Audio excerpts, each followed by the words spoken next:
lancement de C'est commencé.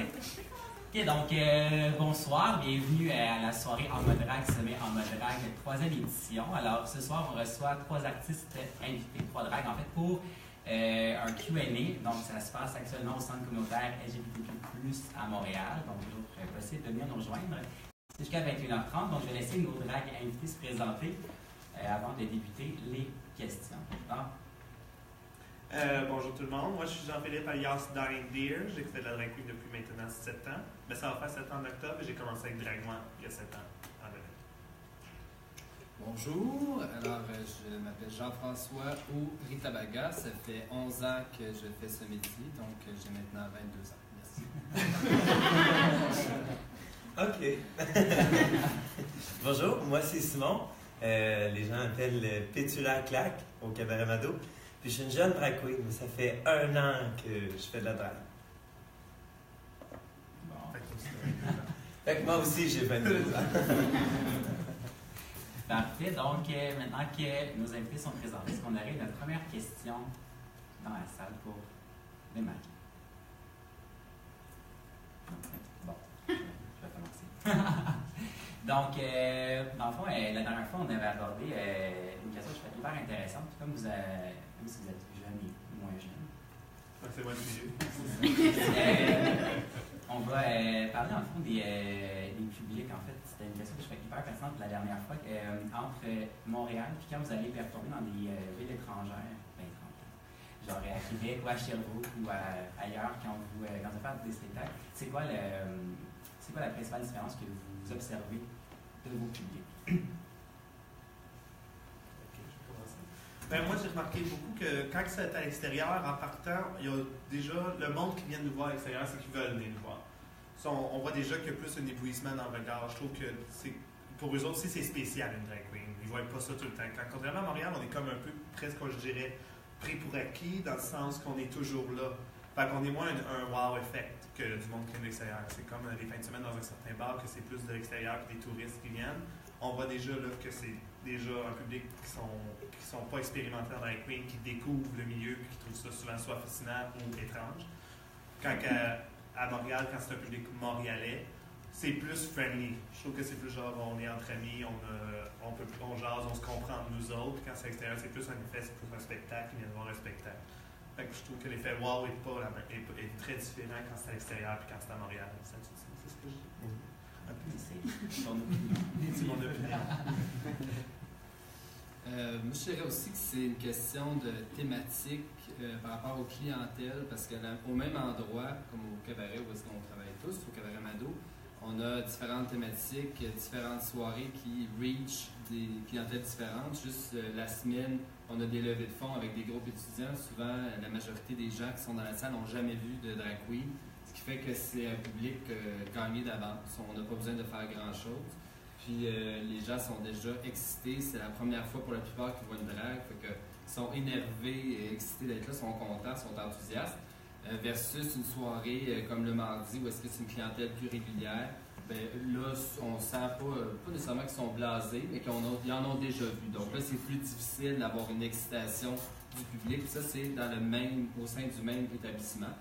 Sinon, ce que j'ai remarqué en région, c'est souvent que les gens sont un peu surpris du talent qu'on a à Montréal. Ça fait drôle à dire, mais quand on est plus, mettons, dans une autre ville, où est-ce que, mettons, à Rimouski, on est 6 drag queens, il y en a 2 qui viennent de Québec, 3 de Montréal, 1 de Limoilou, je sais pas.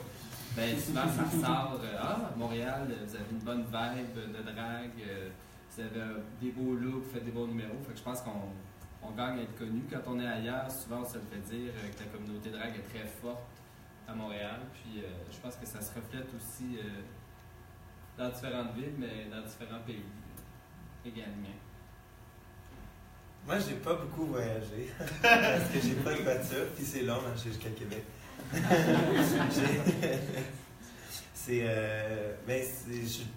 De ce que j'ai vécu, je pourrais juste être d'accord avec mes 2 collègues ici. J'ai pas vraiment plus à raconter. J'ajusterais peut-être, par exemple, sur un public plus difficile. C'est pas qu'ils sont blasés, au contraire, c'est que le type d'humour qu'on va rechercher est différent. Moi, je trouve ça autant challengeant d'impressionner quelqu'un qui en a jamais vu que d'impressionner quelqu'un qui en voit beaucoup. C'est ça, l'attente est plus grande. Oui. Le public montréalais, l'attente est plus grande, c'est ça.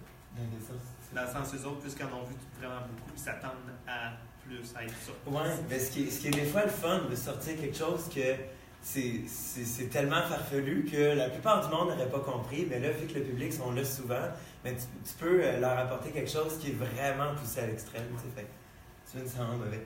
Mais je sais pas, le public extrême.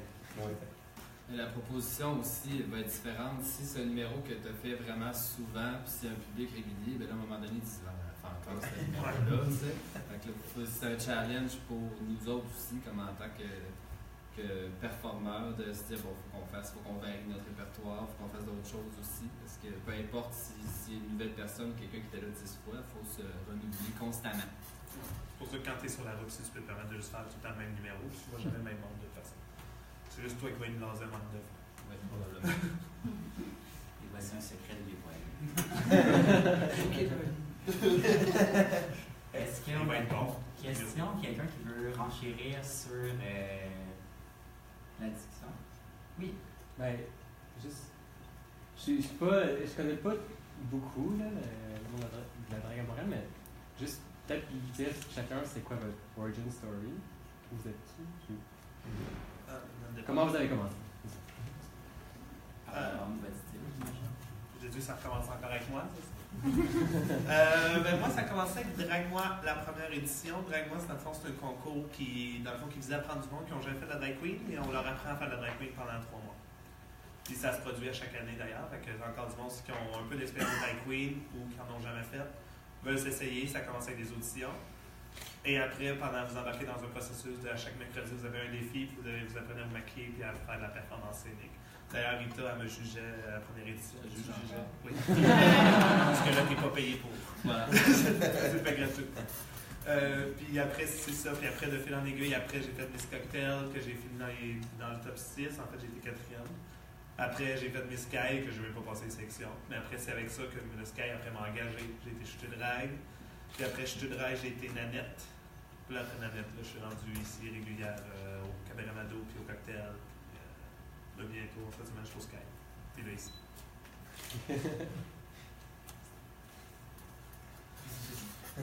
Bon, moi, ça fait 11 ans que je fais du spectacle. J'ai commencé, en fait, pour la fête de Dream, pour ceux et celles qui la connaissent.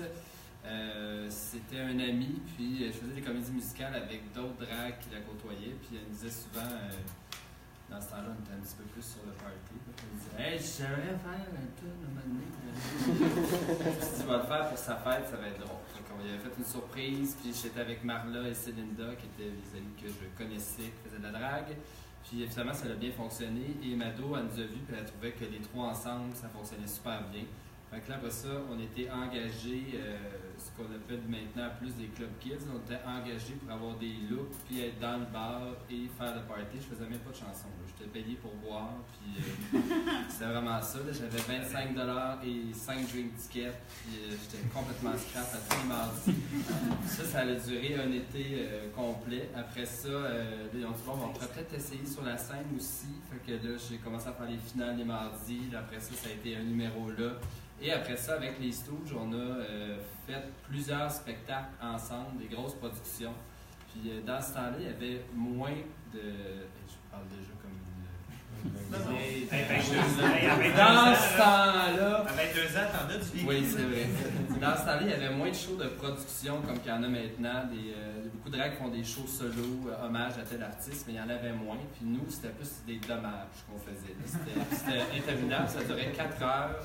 On dévalisait le Dollarama, puis on faisait des shows avec des affaires en carton. Puis en tout cas, c'était une belle époque.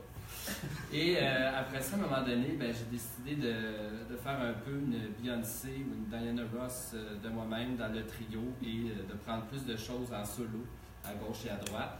Et là, j'ai commencé, on était toujours booké les trois ensemble. J'ai commencé à booker tout seul et les deux tout seuls de leur côté. Puis on a plus trouvé notre genre individuel comme ça. On faisait surtout des trios comiques. Puis là, j'ai décidé d'expérimenter plus vers le house music, l'électro, dance lâchait un peu la matante qu'Étienne, parce que c'était ça mon personnage au début. D'ailleurs, mon nom d'origine, c'était Rita de Marde. Et à un moment donné, quand j'ai eu ma première fin de semaine de spectacle au cabaret, Mado me dit « Faudrait que tu changes ton nom parce que je peux pas écrire Marde sur une affiche qu'on va distribuer à tout le monde. » Alors, c'est venu de là le changement de nom. J'ai gardé le prénom, mais pas le nom de famille. Après ça, j'ai commencé à faire de plus en plus de shows, des petits contrats par-ci par-là. Et c'est le Sky qui m'a donné ma chance en premier pour animer. J'ai eu une soirée là qui s'appelait Just Dance, qui était un vendredi sur 2. C'était une soirée house électro dance. Et avant, les 5 premières années, j'étais uniquement au Cabaret Mado.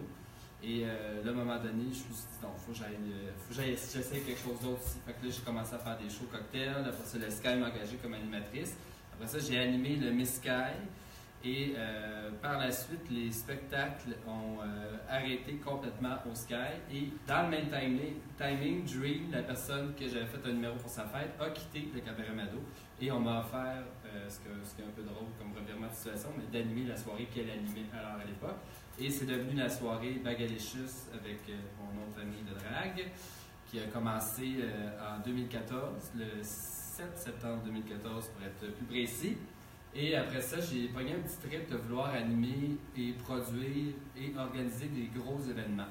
J'ai monté un spectacle dans le cadre du Zoo Fest qui était un spectacle de personnification. Parce que j'ai fait 2-3 fois Adèle dans ma vie, 2-3 fois.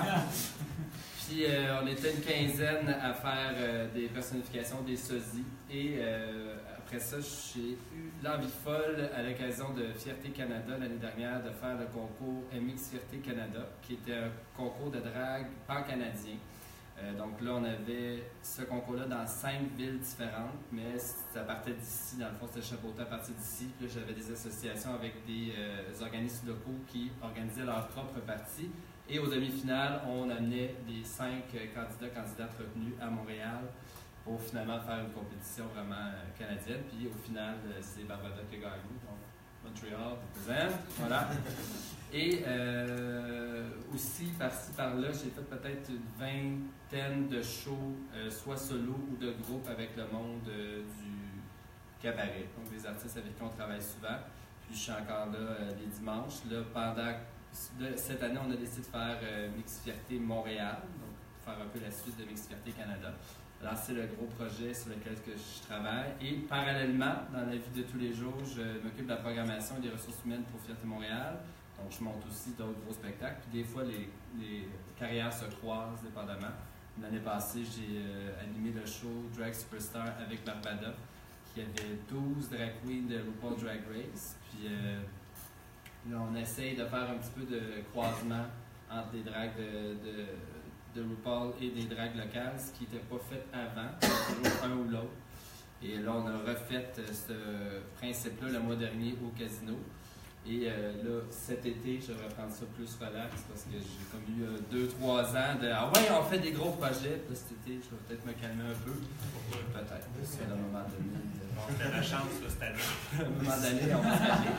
Mais sinon, c'est ça. J'aime bien ça, les gros projets. C'est ce qui m'allume dans l'univers de la drague. Puis surtout les projets de groupe. C'est ça qui m'allume le plus. Quand on monte des shows, tout le monde ensemble, puis que ça a une portée, qu'on peut se promener. Puis ultimement, j'aimerais ça faire une tournée avec plein de drague. Puis ça, c'est un projet pour après cet été. Non, c'était ça. C'est ça. C'est le topo. T'as un an résumé. Je suis né au monde, je suis drag queen, merci. Moi, dans le fond, j'ai un petit peu du monde du fashion. J'ai fait mon cours en maquillage. Puis à ce moment-là, ma mère m'a dit que j'aimerais ça être. Que moi, je lui ai rapporté vouloir être une drag queen. Je me rappelle pas de ça, par exemple. Fait que 4 ans plus tard, 3 ans plus tard, je commence au Cabaret Mado, mais comme boss boy. Moi, j'adore le déni. Puis je me suis dit, non, c'est travailler dans le bar qui m'intéresse, c'est pas faire la scène. Puis J'adore le déni. un moment donné, bon, un doigt dans l'œil, ça fait mal. J'ai commencé derrière moi. Puis. Fait que j'ai commencé la drag queen parce que je trouve ça le fun, le nightlife. C'est vraiment, c'est un milieu qui est super intéressant. Que je sois déguisé ou pas, Je trouve ça super cool. Ouais. Puis je suis encore super nouvelle, fait que le plus d'informations que je peux absorber de mes autres compatriotes qui ont plus voyagé ou qui ont vécu des fois tumultueux, ben, moi je trouve ça super intéressant, puis j'espère faire comme tous ces détours-là dans la vie du nightlife qu'on peut faire. Voilà. Oui, ben c'est ça. Dans le fond, après, pas de drag quand j'ai commencé. On va se rappeler. Make-up de l'année. Donc, j'ai commencé au Cabaret Mado avec Drag Moi. Moi, j'ai fait la 7e édition, par exemple, un petit peu plus tard. Puis, j'ai une super belle lancée, puis je me suis comme épuisée. Tu sais, c'est dur tout le temps, donner beaucoup d'énergie, puis j'ai vraiment pas réussi ma finale. Fait que je me suis repris au Miss Cocktail. Au bar Le Cocktail, quand même logique. Puis, où est-ce que là, j'ai remporté mon orgueil. J'ai reçu la couronne du Miss Cocktail, c'est super génial. D'ailleurs, le Miss Cocktail qui se déroule en ce moment, la finale, c'est le 5 avril, si je ne me trompe pas. Puis, ben, venez les voir, hein, parce que surtout quand on est nouvelle, on a besoin de ce petit boost-là, de public, puis de gens qui vont commencer à nous reconnaître, puis parce que on fait pas vraiment ça pour l'argent, on fait ça pour le fame. Venez nous reconnaître. Mais tu et Darby, vous allez du All-Star. Oui, Drag All-Star qui s'en vient, d'ailleurs. Ouais. On s'est mis à faire comme un RuPaul après cette édition, elle nous a ramené. C'est ma mère Marlene qui fait ça, fait qu'elle avait comme pas trop le choix de me mettre dedans. Aussi, je l'ai un peu forcé à me mettre dedans parce que je suis la seule de la première édition qui existe encore aujourd'hui. C'est vrai. Oui. Après, je me suis battue aussi pour ça. À force d'être aliénante, c'est plus arrange une fois que la CQL, qui prouve qu'à force d'être aliénante, on se rend où est-ce qu'on veut être aliénante pour. Puis le drag moi, je trouve super intéressant. C'est pas, on ne demande pas juste de monter un numéro drag, non. Mais c'est de monter un numéro qui est comme drag sur les stéroïdes. C'est particulièrement théâtral, c'est des bâtons dans les roues. C'est des gros concepts. Des thèmes, des défis, des décors. Ouais, c'est vraiment intéressant. Fait que c'est cool parce que souvent, on retombe un petit peu dans notre boîte de drague. Parce que là, ils nous demandent vraiment d'aller à des kilomètres de ce qu'on fait d'habitude. Et de détruire ta boîte pour te reconstruire comme du monde. C'est vraiment comme ceux qui connaissent RuPaul, c'est vraiment comme une émission, mais live sur ça. Ouais. Oh, oui, on a moins le drama parce que vous ne voyez pas ce qui se passait là.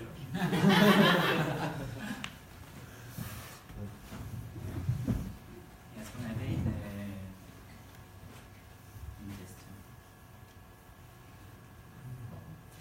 En fait, je reviens sur Rita, sur ton parcours. En fait, moi j'appelle ça des produits dérivés, là, dans le sens où tu as lancé ta soirée Bagalicious, puis parallèlement, tu as repris un concept qu'il y avait de Dream Academy. Le gala des drags qui, à la différence, tu ne portes pas ton nom, mais tu as ton Bagalicious à Québec. Le concept en soi, c'est a fait des petits en nous. Puis, pour toi, à quel point c'est important d'avoir comme tout ces satellites-là qui gravitent autour de ta soirée, ton concept? C'est une bonne question.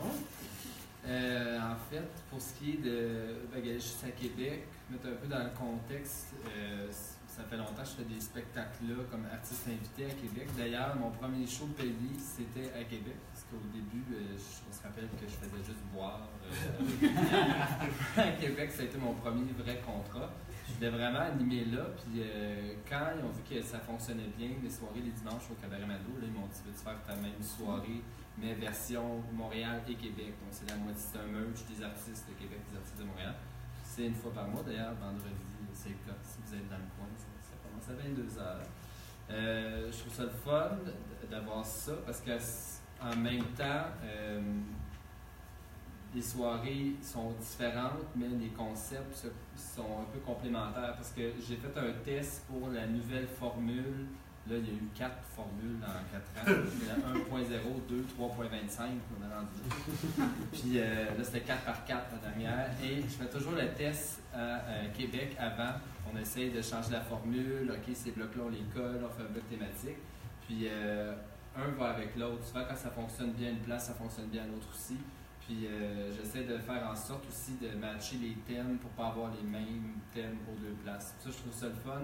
C'est sûr que j'aurais un petit fantasme personnel d'avoir cette soirée-là dans plusieurs établissements, puis de pouvoir amener mon monde, un peu comme Dream faisait avec Dream Academy sur la route. Elle se promenait, puis elle passait la fin de semaine à faire ça. Québec le vendredi, Sherbrooke le samedi, puis le dimanche, elle revenait à Montréal faire cette soirée-là avec la même gang. Pour ce qui est du Gala des dragues, en fait, aussi pour faire le contexte, avant il y avait une soirée de remise de prix qui s'appelait les Dreamies, qui était organisée par Dream. C'était concentré surtout pour les dragues du Cabaret Mado. Suite à son départ de Montréal, c'est sûr que dans ma vie, Dream, ça a été quelqu'un de très important. Ça principalement à cause d'elle que j'ai commencé à faire des shows. Mais dans la communauté, le nightlife montréalais, Dream, c'était quelqu'un qui était très important, très présent. Souvent, quand on parle d'il y a 10 ans, à quoi ça ressemblait dans les bars versus à maintenant, c'est sûr que la grosse différence, c'est que les gens ne sont pas toujours sur leur téléphone cellulaire comme maintenant c'est le cas, mais avant ça n'existait pas. Il y a 10 ans, du moins, c'était gros de même. Fait que les gens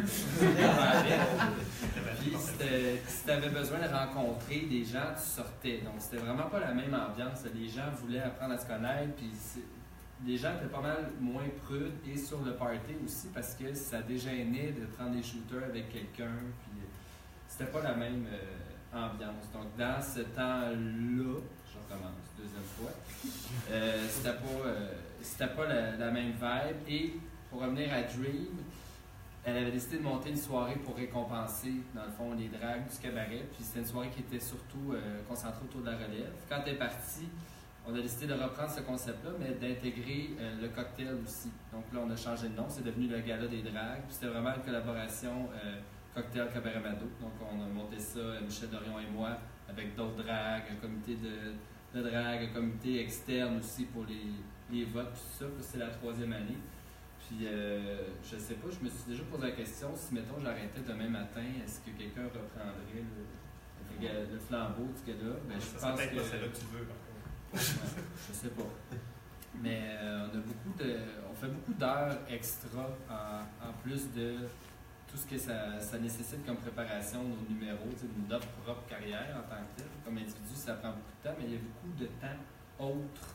On se rencontre, on fait des réunions, on monte des projets ensemble. Puis le gala des dragues, ça prend beaucoup de temps aussi, puis beaucoup d'heures de bénévolat. Mais au niveau du legacy, là, ça c'est un leg que j'ai dit fierté, le gala des dragues. Je pense que ça fonctionne bien à chaque année, puis les gens en parlent longtemps. Là, on dit, j'ai gagné ça, j'aurais dû gagner. C'est comme. Ça unifie aussi, ça unifie les deux bars, puis en plus, c'est pas juste ça, vous avez aussi amené Québec aussi avec ça. Ouais. Fait que là, en plus, il y a même 3 bars là, avec le drag de Québec qui sont même inclus. Fait que c'est comme ça que ça a commencé toute l'unification du Mado et du cocktail, c'est grâce à ce gala-là aussi. Là. Parce qu'avant, le monde voyait ça comme une compétition, ici, il n'y en avait pas vraiment. Là. Mais le public, la mentalité dans le village, il y avait une compétition entre les deux. Donc là, ça a comme un peu brisé cette compétition-là, juste avec ce gala-là. C'est pour ça que c'est d'accord. Puis je trouve aussi que les relations sont déjà mieux. Juste quand tu sens que le public a arrêté de dire que Mado et Michel Dorion est en compétition, quand c'est pas vrai. Il y a peut-être plus aussi de mixité dans les invités dans l'établissement à l'autre. Ça avait peut-être permis ça aussi. Puis peut-être qu'à une époque, c'était plus associé les gens à un bar ou l'autre, alors que maintenant, c'est comme ils se promènent. Mais tu sais, ce mix-là peut-être coulé de source, puis ça fait plus naturel en fait de voir les. Ben, il n'y a plus vraiment maintenant de dragues qui sont juste au Mado ou juste au cocktail. C'est vrai, on disait beaucoup avant, elle c'est une drague du cocktail, elle c'est une drague du Mado. Là, maintenant, il y a beaucoup d'hybrides et de transfuges. On est plus versatiles. Voilà. Toutes des bâtardes. Bon choix de mots. Je sais pas, il est important. Il était 10h30. Est-ce qu'on avait des questions sur les internets? Non. Ils sont blancs. Il y a juste un commentaire là, pour Darling. Geneviève Plante dit oublie pas de laisser le monde parler, là, Darling. Je pense que le monde me reconnaît plus sur ça que sur mes performances. Je pense qu'il y a du monde qui m'ont jamais vu, mais disent ah oui, Darling, c'est fatigant, ça. Mais ils m'ont jamais vu sur scène. Quand cette réputation-là nous précède. Donc, en fait, on va prendre une petite pause pour mieux revenir, peut-être vous laisser le temps de méditer sur des questions. Donc, ça fait à peu près 10 minutes. Il y a des... Bon, on peut faire... Bye, Geneviève. Bye.